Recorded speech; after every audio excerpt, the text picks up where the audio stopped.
HDTV on the wall. Who's the fairest one of all?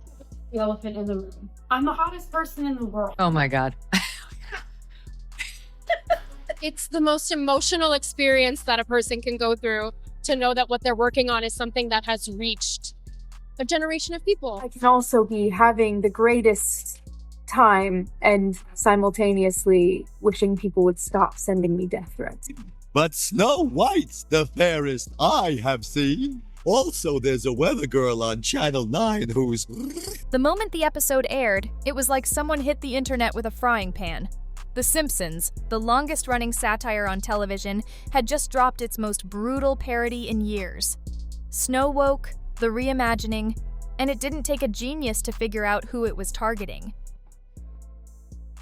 And this bed is just like the first one, also too hard. A fictional princess with flowing dark hair, a lecture-ready monologue, no prince, and a movie that flopped harder than anyone imagined. It wasn't subtle, it was savage.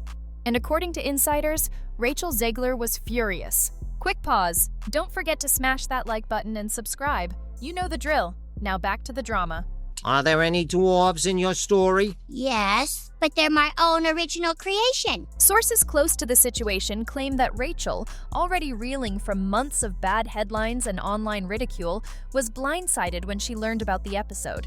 She allegedly contacted her team immediately, demanding they make calls to Disney, to Fox, and directly to the Simpsons producers. Her ask? Pull the episode, or at least edit out her parody character. The response she got? An unapologetic no. The episode's locked. It aired. It's satire, one Fox source reportedly said. We're not pulling anything. It's not funny, Bart. Millions of girls will grow up thinking that this is the right way to act. And that's when things truly exploded.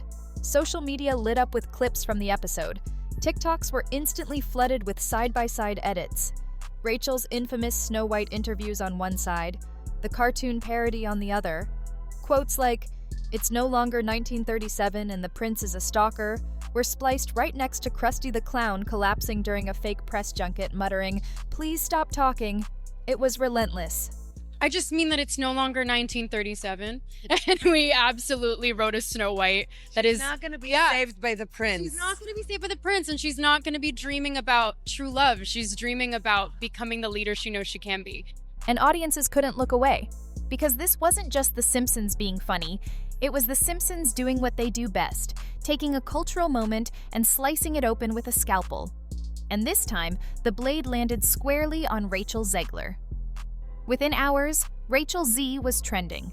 Not because of a new project, not because of an apology, but because one of the most iconic shows on television had just turned her public persona into national satire. And once that happens, there's no taking it back. HDTV on the wall. Who's the fairest one of all? The episode aired, the internet roared, Fox stood its ground, and Rachel, she disappeared. No posts, no tweets, no statements, just silence. But if she thought going quiet would make the storm pass, she underestimated one thing. You don't win a fight with The Simpsons, you survive it. And for Rachel Zegler, survival might be the hardest role she's ever had to play. To understand why The Simpsons went for the jugular, you have to rewind.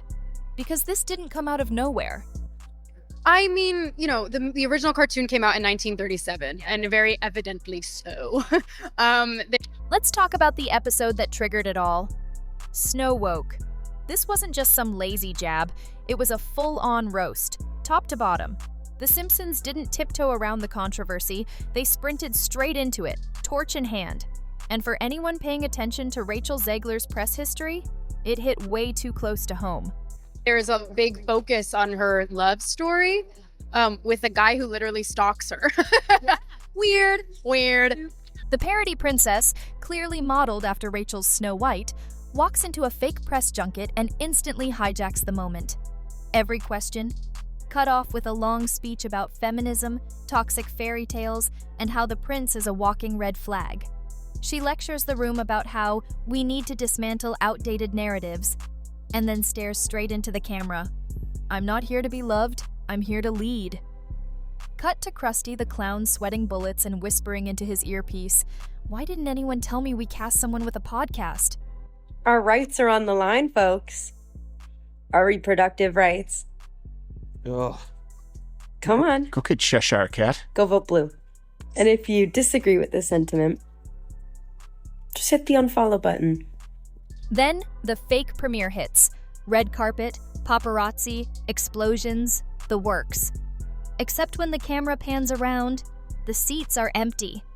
One lone audience member claps, mutters, "I miss the old princess," and walks out. The parody film tanks, just like Rachel's did in real life. And of course, chaos follows. Ah, here we are.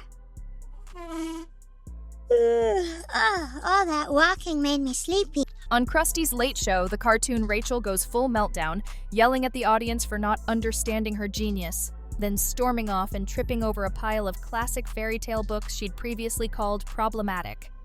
The satire wasn't vague. It wasn't kind. It was laser-focused. And it cut deep. I was scared of the original cartoon. I think I watched it once and then I never picked it up again. Because this wasn't just a joke, it was a reflection. A yellow-skinned mirror held up to everything people had already been thinking. This wasn't some exaggerated parody. It was a summary, a perfect storm of quotes, press clips, and tone-deaf moments that built a character the audience instantly recognized. Keep making videos like this. Something has to be done.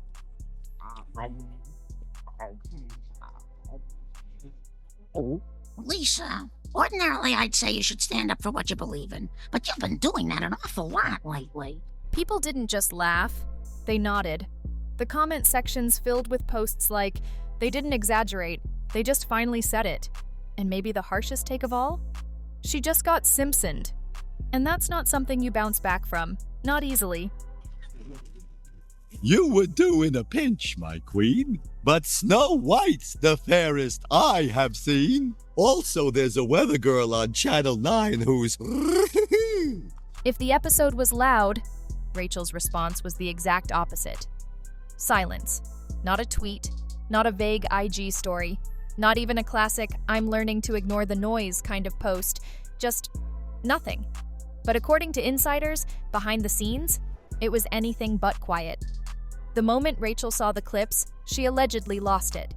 Sources say she immediately called her reps in a panic. Not to talk it out, not to make peace. She wanted it gone. She didn't want to address the parody. She wanted it shut down, fast. One insider called her genuinely shaken, saying it wasn't just embarrassing, it was humiliating. The episode didn't just mock her, it froze her entire public image in place.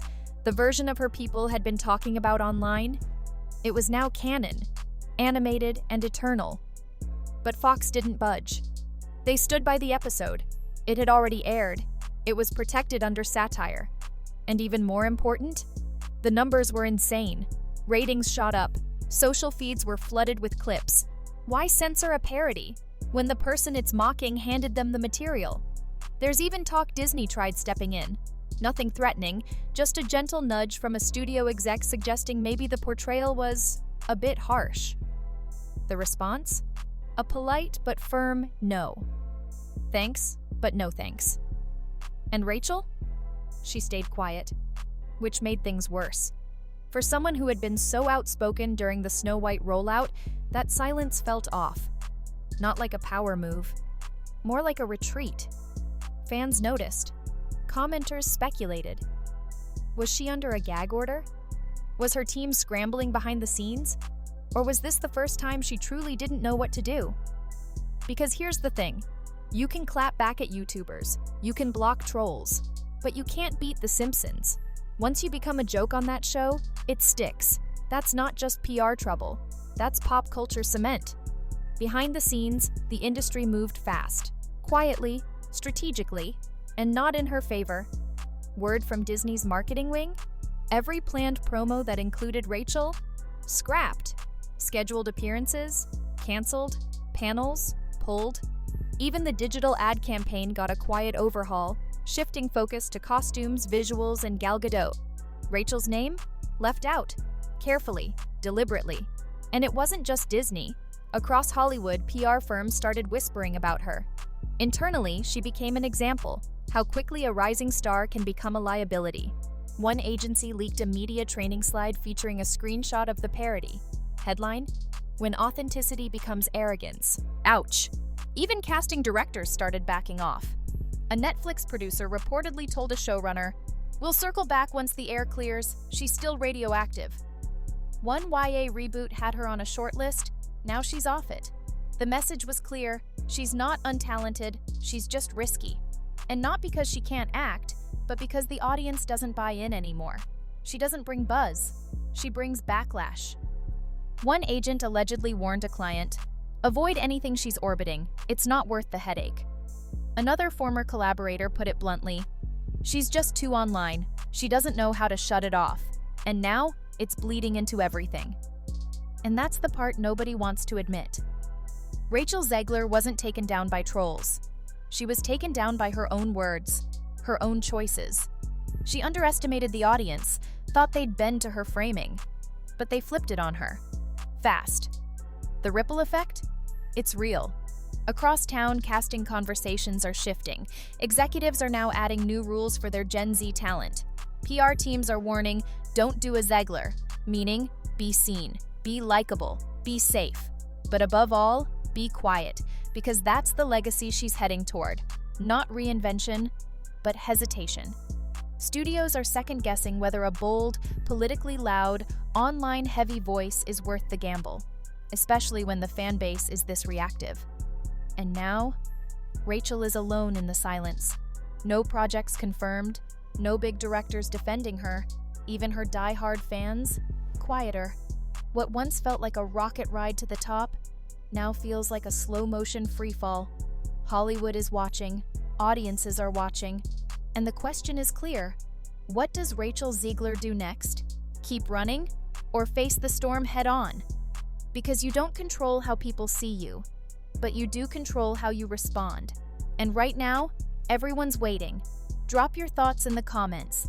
Did The Simpsons go too far? Or just say what everyone else was thinking?